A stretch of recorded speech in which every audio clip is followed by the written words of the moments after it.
एक ऋषि जो प्राचीन आयुर्वेद और योग के विशेषज्ञ थे, वह शहर के बाहर एक स्वनिर्मित झोपड़ी में रहते थे। एक दिन उस शहर का सबसे अमीर आदमी उनके आश्रम में आता है। वह अमीर आदमी बीमार लग रहा था। उसने आते ही साधु को प्रणाम किया और धीमी दर्द भरी आवाज में कहने लगा, साधु, मैं इस शहर का सबसे अमीर व्यापारी हूं। मेरे पास धन संपत्ति की कोई कमी नहीं है, लेकिन मैं अपने शरीर से खुश नहीं हूं। अक्सर कोई ना कोई बीमारी मुझे घेर लेती है, जिसके कारण मैं हर चीज के बाद भी परेशान और दुखी रहता हूं। तो क्या आप मुझे अपने आयुर्वेदिक खजाने से बता सकते हैं कुछ सरल और संक्षिप्त नियम जिनका पालन करके मैं स्वस्थ जीवन जी सकता हूं? साधु ने व्यापारी की बात ध्यान से सुनी और फिर कहने लगे, आयुर्वेद में कहा गया है कि जिस व्यक्ति को स्वस्थ रहना है उसे हमेशा अपने शरीर के वात, कफ और पित्त को संतुलित रखना चाहिए। हमारा शरीर त्रिदोष पर आधारित है। कोई भी बीमारी इन तीन दोषों, वात दोष, पित्त दोष और कफ दोष के कारण ही होती है। जब वात बहुत ज्यादा खराब हो जाता है तो 80 से ज्यादा बीमारियां आती हैं।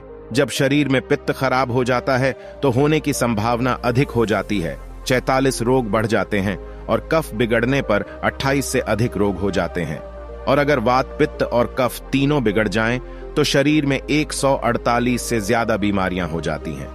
सर्दी, खांसी, दस्त से लेकर बड़ी से बड़ी बीमारियां भी शरीर में वात, पित्त और कफ के बिगड़ने से ही होती हैं। इतना कहकर ऋषि कुछ देर तक चुप रहे और फिर कहने लगे, भारत के महान आयुर्वेद चिकित्सकों में से एक महर्षि वाग्भट्ट ने अपनी रचना अष्टांग हृदयम और अष्टांग संग्रह दोनों में शरीर की कार्य प्रणाली को समझने और उसे स्वस्थ रखने के लिए 7000 नियम बताए हैं, जिनमें से 4 नियम बहुत ही महत्वपूर्ण हैं। शरीर में वायु, पित्त और कफ को संतुलित रखना जरूरी है। आज मैं आपको बताता हूं कि आपके शरीर में वात, कफ और पित्त तीनों संतुलित रहते हैं। इसके लिए सबसे पहला नियम है कि खाने के तुरंत बाद पानी न पिए। महर्षि वाग्भट्ट कहते हैं कि खाना खाने के तुरंत बाद पानी पीना जहर पीने के समान है। व्यक्ति ने कहा, लेकिन ऋषिवर क्यों? ऋषि ने कहा कि हम जो भी खाते हैं वह हमारे पेट में एक जगह इकट्ठा हो जाता है, जिसे संस्कृत में या हिंदी में जठर कहा जाता है। कुछ लोग इसे पेट, अमाशय कहते हैं। अब जैसे ही हमारा भोजन पेट में पहुंचता है, पेट इस भोजन को पचाने के लिए एंजाइम स्रावित करता है, जिसे गैस्ट्रिक भी कहा जाता है। अब यहां हमारा भोजन एसिड के माध्यम से चलता है, जिसे साधारण भाषा में लोग पाचन कहते हैं। लेकिन अगर हम खाने के तुरंत बाद पानी पीते हैं तो यह हमारी जठर अग्नि को शांत करता है, यानी कि एसिड पानी में घुलकर पतला हो जाता है, जिससे इसकी सक्रियता कम हो जाती है और हमारा खाना ठीक से पच नहीं पाता, बल्कि पेट में पड़ा पड़ा सड़ जाता है। और फिर यही सड़ता हुआ खाना पेट में 100 से ज्यादा जहर पैदा करता है, जो मानव शरीर में 80 से अधिक बीमारियों का कारण बनते हैं। गैस बनना, एसिडिटी और पेट फूलना जैसी समस्या केवल उन्हीं को होती है जिनका खाना ठीक से नहीं पचता है, और खाना ठीक से नहीं पचने का सबसे बड़ा कारण है खाने के तुरंत बाद पानी पीना। व्यक्ति ने पूछा, लेकिन मुनिवर, खाना खाने के कितनी देर बाद तक पानी नहीं पीना चाहिए? मुनिवर ने कहा, कम से कम 1 घंटे तक, क्योंकि जठराग्नि जलने की यह प्रक्रिया खाना खाने के 1 घंटे बाद तक चलती रहती है। व्यक्ति ने फिर पूछा, मुनिवर, क्या हम खाना खाने से पहले पानी पी सकते हैं? ऋषि ने कहा, हाँ, हम खाना खाने से पहले पानी पी सकते हैं, लेकिन खाना खाने से तुरंत पहले नहीं, बल्कि खाना खाने से आधे घंटे पहले आप जितना चाहें उतना पानी पी सकते हैं। उस व्यक्ति ने ऋषि से दोबारा पूछा, खाना खाने के 1 घंटे बाद तक पानी नहीं पीना चाहिए, लेकिन क्या इसकी जगह कुछ और भी पिया जा सकता है? ऋषि ने कहा, हाँ, भोजन के बाद खट्टे फलों का रस, दही, नींबू का रस, मट्ठा, दूध पिया जा सकता है। और खाने के बाद इन खट्टी चीजों को पीने से हमारा खाना पचने में मदद मिलती है। लेकिन अगर आप इनका अधिकतम लाभ लेना चाहते हैं तो नाश्ते के बाद खट्टे फलों का रस, दोपहर के भोजन के बाद दही की लस्सी या मट्ठा और रात के खाने के बाद दूध पीना बहुत फायदेमंद होता है। जो व्यक्ति इस पहले नियम का पालन करेगा उसे कभी भी इनसे होने वाली 80 बीमारियों का सामना नहीं करना पड़ेगा। सड़ा हुआ खाना दोस्तों, अगर आप योगासन और प्राणायाम करते हैं रोजाना कुछ समय तक और इस वीडियो में बताए गए 4 नियमों का पालन करें, तभी आपके शरीर को इन आयुर्वेदिक नियमों का पूरा फायदा मिलता है। ऋषि ने आगे कहा कि वात, पित्त और कफ तीनों को एक साथ संतुलित रखने के लिए महर्षि वाग्भट्ट ने दूसरा नियम दिया है कि जब भी पानी पिएं हमेशा अंदर लें। व्यक्ति ने फिर पूछा, लेकिन ऋषि क्यों?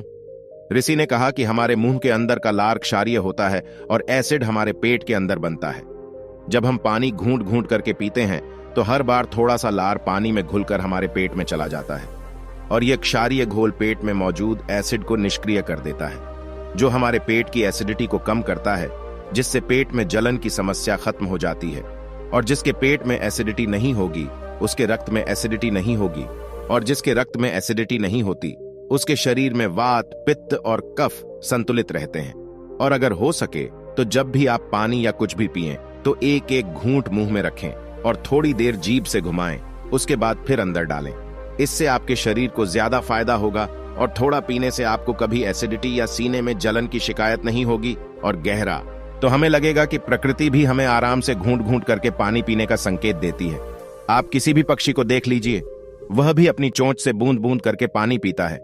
कुत्ता, बंदर, शेर, ये सभी जानवर भी अपनी जीभ से चाटकर पानी पीते हैं। कोई भी व्यक्ति एक साथ मुंह से पानी नहीं पीता।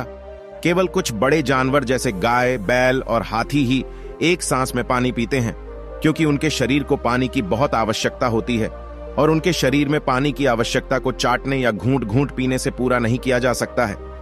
लेकिन इंसान अपनी प्यास तो बुझा सकता है पानी धीरे धीरे पीने से। इसलिए पानी पीने का तरीका बदलें और घूंट घूंट करके पानी पिएं। ऋषि ने आगे कहा, नियम 3, कितना भी प्यासा हो लेकिन कभी भी ज्यादा ठंडा पानी न पिएं। व्यक्ति ने कहा, अब इसका कारण भी बताओ।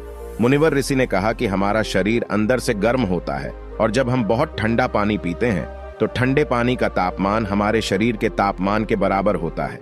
हमारा शरीर बहुत अधिक ऊर्जा खर्च करता है, जिससे हम सुस्त और थके हुए हो जाते हैं। साथ ही अधिक ठंडा पानी पीने से शरीर के अंदर के तापमान में अचानक बदलाव होता है, जिससे हमारे शरीर में पित्त और कफ का संतुलन बिगड़ जाता है। हमें सर्दी, खांसी, बुखार जैसी समस्याओं का सामना करना पड़ सकता है। यदि कोई कमजोर और बीमार व्यक्ति बहुत अधिक ठंडा या बर्फीला पानी पीता है तो यह उसकी मृत्यु का कारण भी बन सकता है, क्योंकि यह बर्फीला पानी उसके पेट को पूरी तरह से ठंडा कर देता है। जैसे ही पेट ठंडा हो जाता है, कलेजा भी ठंडा हो जाता है। जब हृदय ठंडा होता है तो मस्तिष्क भी ठंडा हो जाता है, और मस्तिष्क ठंडा होते ही व्यक्ति का पूरा शरीर ठंडा हो जाता है, और शरीर ठंडा होते ही व्यक्ति की मृत्यु हो जाती है। इसीलिए महर्षि वाग्भट ने बहुत अधिक ठंडे पानी के सेवन को गलत बताया है। ऋषि ने आगे कहा कि वात, पित्त और कफ को संतुलित करने के लिए चौथा और आखिरी नियम है सुबह सबसे पहले पानी पीना। यानी जैसे ही आपकी आंखें खुलें, जितना हो सके उतना पानी पिएं। सुबह उठते ही पानी पीने से होते हैं 2 फायदे। पहला, जब हम सुबह उठकर पानी पीते हैं, जिससे हमारी बड़ी आंत साफ हो जाती है, और बड़ी आंत पर जोर दिया जाता है ताकि जब हम शौच करने जाएं तो हमारा पेट तुरंत साफ हो जाए। और जिस व्यक्ति का पेट तुरंत साफ हो जाता है वह बीमार नहीं हो सकता। ऐसा व्यक्ति नहीं होता है। कब्ज की समस्या है, और ये बात तो हर कोई जानता है, कब्ज यह सभी रोगों की जड़ है। और सुबह सबसे पहले पानी पीने का दूसरा फायदा यह है कि सुबह के समय हमारे पेट में एसिड की मात्रा सबसे ज्यादा होती है, और जब हम बहुत सारा पानी पीते हैं तो हमारे मुंह की लार जो क्षारीय होती है वह पानी में घुल जाती है और हमारे पेट में जाकर पेट के अम्लीय माध्यम को निष्क्रिय कर देती है। इसलिए सुबह उठकर पानी पीना बहुत जरूरी है। तो ये थे महर्षि वाग्भट द्वारा बताए गए 4 नियम, जो सुनने में बहुत ही सरल लगते हैं, लेकिन अगर आप इन 4 नियमों का लगातार पालन करते हैं तो कोई भी बीमारी आपको छू भी नहीं सकती। ऋषि के मुख से 4 नियम सुनने के बाद अमीर व्यापारी को एहसास हुआ कि जैसे उसे मिल गया है, उसकी समस्या का समाधान हो गया। उसने राहत की सांस ली। उसने ऋषि के सामने उन 4 नियमों का पालन करने का संकल्प लिया। धन्यवाद देने के बाद वह खुशी खुशी चला गया। दोस्तों, आशा करता हूं कि आपको इस वीडियो से बहुत कुछ सीखने को मिला होगा। इस वीडियो में बस इतना ही। मिलते हैं अगली वीडियो में। जब तक अपना ख्याल रखिएगा। धन्यवाद।